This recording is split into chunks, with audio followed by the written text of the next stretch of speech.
Good morning बच्चों। आज हिंदी कक्षा 10वीं हम अपने फर्स्ट सेमेस्टर के रिवीजन के लिए फिर उपस्थित हुए हैं। बच्चों पार्ट वन में हमने क्या देखा था? पूरी जो हमारी कविताएं थी जो भी हैं और कौन कौन से पाठ हैं, कौन कौन से पूरक पठन हैं, तो हमने पूरी कविताओं का एक छोटा सा रिवीजन लिया था कि उसमें किस प्रकार के प्रश्न पूछे जा सकते हैं। अब यहाँ पर हम देखते हैं पाठ से संबंधित और पूरक पठन।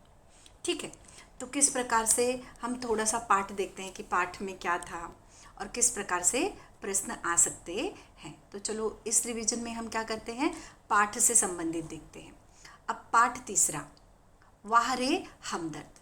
इसमें हमने क्या देखा था कि गद्य संबंधी आपके सामने है। यह किस प्रकार हमदर्दी कभी कभी क्या हो जाती है, एक पीड़ादायी हो जाती है। इसको बहुत सुंदर तरीके से इस पाठ में बताया गया था कि किस प्रकार जो लेखक है उसका एक्सीडेंट हो जाता है। एक्सीडेंट हो जाने के बाद वह किस प्रकार सार्वजनिक अस्पताल में एडमिट होते हैं और वहाँ पे उनके जो आस पड़ोस वाले मिलने आते हैं, मित्र आते हैं, तो किस प्रकार एक हास्य का माहौल तैयार होता है। तो ये थे वाह रे हमदर्द। तो लेखक बाद में अंत में प्रार्थना करते हैं कि बाबा कभी भी ऐसा हो, हादसा हो तो सार्वजनिक अस्पताल में ना जाना पड़े, और जाना भी पड़े तो जो हमारे जो रिश्तेदार हैं वो ना आए। ये रिश्तेदार तो बहुत ही पीड़ादायी हो जाते हैं। ठीक है, तो इससे संबंधित जो प्रश्न होगा वह कैसे पूछा जा सकता है। अब ये आपका स्वाध्याय है। अब जैसे मुहावरा है बच्चों, मुहावरा टांग अड़ाना, बाधा डालना, कांप उठना, भयभीत होना। आपकी परीक्षाओं में मुहावरा दिया रहेगा, मुहावरे के नीचे अर्थ भी दिए रहेंगे। एक सही अर्थ, एक थोड़ा सा मिलता जुलता, एक थोड़ा गलत, लेकिन जो सही अर्थ है उसे ही आपको टिक करना है। अगला है संजालपूर्ण कीजिए, मरीज से मिलने के लिए आने वाले लोगों की विशेषताएं। क्या थी उनकी विशेषता? औपचारिकता निभाते थे, एहसान चुकाने के बारे में आते थे, या वक्त बेवक्त मिलने आ जाते थे, या आराम से। तो इस प्रकार वो अपनी औपचारिकता निभाते थे, ये उनकी विशेषता थी। अब इससे संबंधित आपको क्वेश्चन आ सकता है कि मरीज से मिलने के लिए आने वाले लोगों की विशेषताएं। आपको एक ही राइट आंसर दिया रहेगा, 4 रॉन्ग आंसर, तो राइट वाले पे आपको टिक करना है। अब अंतर स्पष्ट कीजिए, प्राइवेट अस्पताल और सार्वजनिक अस्पताल।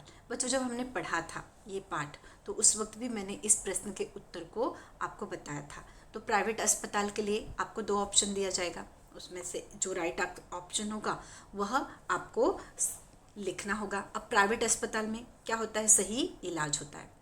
फिर सार्वजनिक अस्पताल में मरीजों के साथ दुर्घटनाएं घटित हो जाती हैं, इस प्रकार। फिर प्राइवेट वार्ड, मरीजों के आने जाने के लिए कभी भी किसी भी समय खुला बुलावा।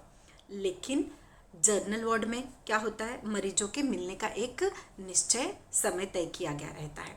ठीक है, अब आगे जैसे हमने पढ़ा था मरीजों से मिलने के लिए आने वाले लोगों की विशेषताएं, इसके पहले मैंने यही डिस्कस किया, आराम हराम करना रहता है, वक्त बेवक्त मिलने आना।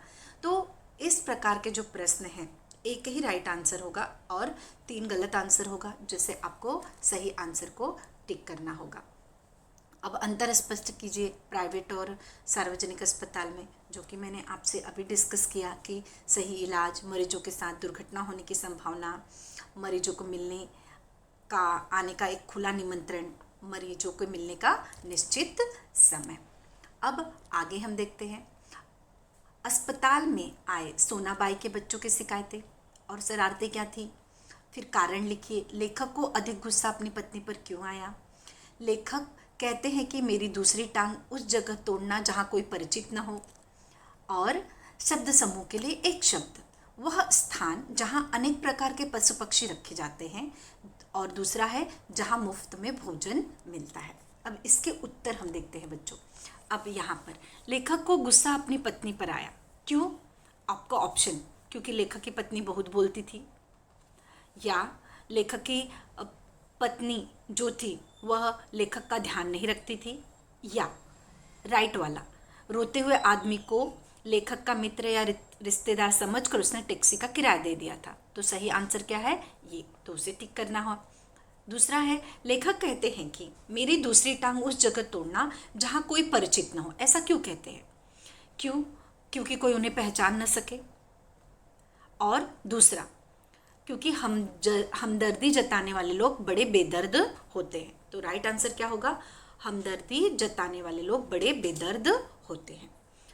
अगला है शब्द समूह के लिए एक शब्द लिखिए। वह स्थान जहाँ अनेक प्रकार के पशु पक्षी रखे जाते हैं। आपको चिड़ियाघर, गायशाला, गौशाला ऐसे शब्द दिए जाएंगे। तो क्या राइट आंसर क्या है? चिड़ियाघर। जहाँ मुफ्त में भोजन मिलता है, लंगर, उसके लिए और दो भी कोई शब्द दिया जाएगा तो आपको सही शब्द पे टिक करना है। अब आगे देखते हैं, आगे का पार्ट है रीढ़ की हड्डी। आपको याद है बच्चों, ये हमारे पास एक एकांकी के रूप में था। इसमें स्त्री शिक्षा को महत्व दिया गया था। यहाँ पे जो हमारे कैरेक्टर हैं, जो कहानी के पात्र हैं, उन पात्रों के बारे में भी बताया गया है। जैसे राम स्वरूप कौन थे? उमा के पिता थे। और प्रेमा उमा की माँ है। उमा कौन है? उमा एक सुशिक्षित युवती है। शंकर कौन है? शंकर जो हैं वह युवक हैं जो उमा से मिलने आए हैं उन्हें देखने के लिए। और रतन रामस्वरूप का नौकर। गोपाल प्रसाद शंकर के पिता है। तो ये हमारा कहानी के पात्र है। कभी कभी कहानी के पात्रों को भी लेकर बच्चों प्रश्न पूछ लिया जाता है। ठीक है, तो चलो हम आगे बढ़ते हैं। अब ये जब हम पाठ पढ़े थे बच्चों, तो उसमें मैंने आपको इसका उत्तर बताया था। रामस्वरूप और उमा के बीच किसका? पिता पुत्री का नाता था। नौकर और मालिक कौन थे? रतन और रामस्वरूप। शंकर और गोपाल प्रसाद क्या है? पिता पुत्र। पति पत्नी कौन है? रामस्वरूप और प्रेमा। ये क्या है? पति पत्नी है। तो कभी कभी एग्जाम में पूछ भी लिया जाता है आप लोगों से। अब हम आगे बढ़ते हैं। व्यावसायिक शिक्षा के नाम। व्यावसायिक शिक्षा के नाम मतलब बच्चों जो व्यवसाय से संबंधित शिक्षा आई थी परिषद में, क्या आया था? वकील और मेडिकल। शास्त्रीय संगीत में प्रयुक्त वाद्यों के नाम क्या थे? हारमोनियम और सितार।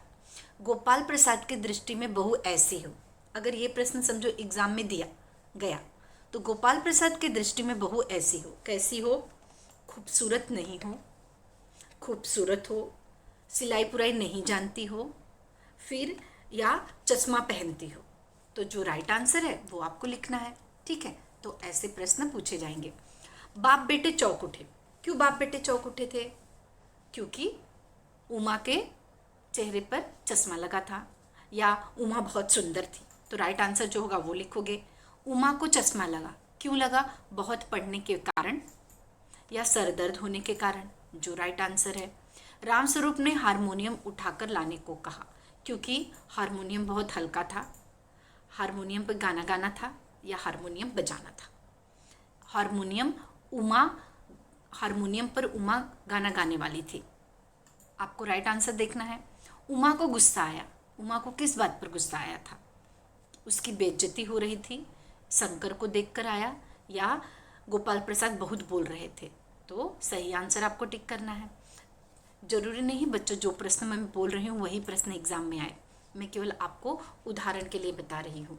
ठीक है, आगे देखते हैं। सही विकल्प चुनकर विधान पूर्ण कीजिए। उमा ने डैश पास किया था, मैट्रिक, बीए या एमए। क्या पास किया था? उमा ने बीए।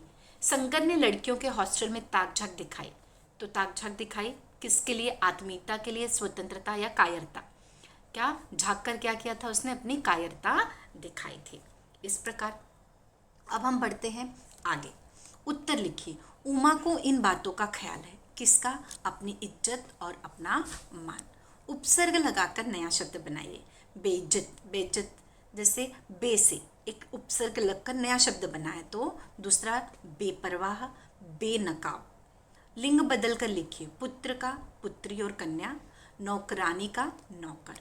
तो इस प्रकार से भी प्रश्न आ सकते हैं आप लोगों को। अब हम पढ़ते हैं। अब हमारे जो पाठ है बच्चों वो खत्म हुए। इसके पहले वाले जो रिवीजन था उस रिवीजन में हमने पूरी कविताएं देखी थी। अब हमने क्या देखा? पाठ देखा। और हम इसमें एक पूरक पठन भी देखेंगे। और उसके बाद तीसरे रिवीजन में हम क्या देखेंगे? हमारे एक पूरक पठन जो बच्चे हैं वो, और व्याकरण, उपयोजित लेखन।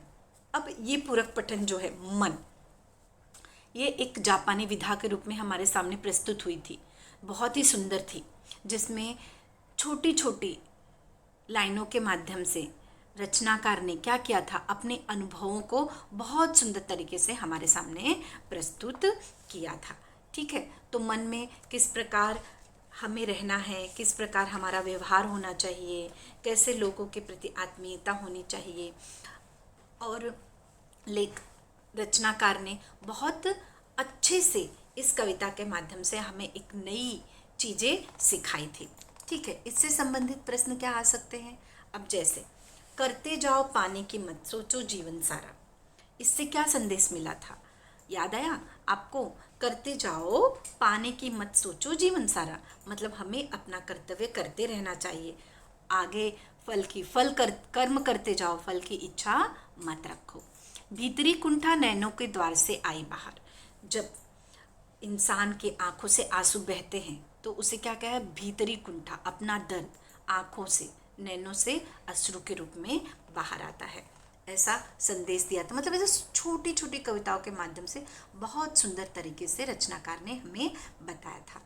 अब यहाँ पर हाइकू में प्रयुक्त महीना और उसकी ऋतु, क्या महीना थी और क्या ऋतु थी? आगे है काव्य पंक्तियों का केंद्रीय भाव स्पष्ट कीजिए।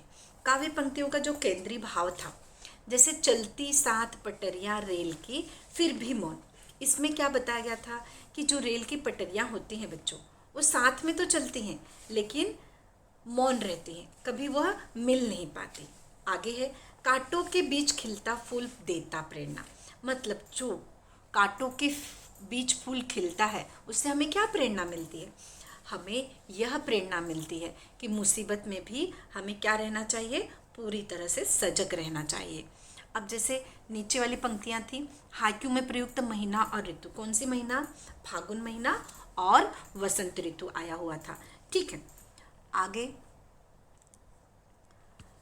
परिणाम लिखिए। सितारों का छिपना, सितारों का छिपना का क्या परिणाम था? फिर तुम्हारे गीतों को स्वर देना, इससे क्या हुआ था, क्या सीखे थे हमने? इसका परिणाम क्या था? सितारों का छिपना, सितारों का छिपना का अर्थ था कि आकाश में जो वो सितारे होते हैं बादलों की ओट में छिप जाते हैं और आकाश क्या हो जाता है? सूना हो जाता है। लेकिन हमारे जीवन में भले कितने भी खुशी हो, दुख हो, गम हो, एक न एक दिन जो हमारे गम होते हैं वह दूर हो ही जाते हैं, खुशियों का माहौल आता है।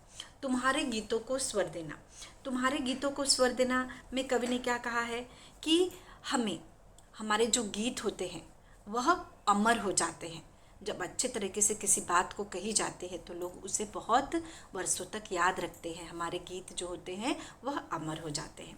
तो इस प्रकार मन के माध्यम से पूरक पठन जो था उसमें लेखक ने, जो रचनाकार थे, उन्होंने बहुत सुंदर सुंदर अपने अनुभवों को हमारे सामने प्रस्तुत किया था। तो बच्चों इस प्रकार जो हम देख रहे हैं मन हमारा पूरक पठन, इस पूरक पठन के माध्यम से हमने देखा कि हमने किस प्रकार हमारा आज रिवीजन किया, और अगले कालांश में हम फिर मिलेंगे। किसके थ्रू? हम देखेंगे अगला पूरक पठन और हमारे रचना विभाग।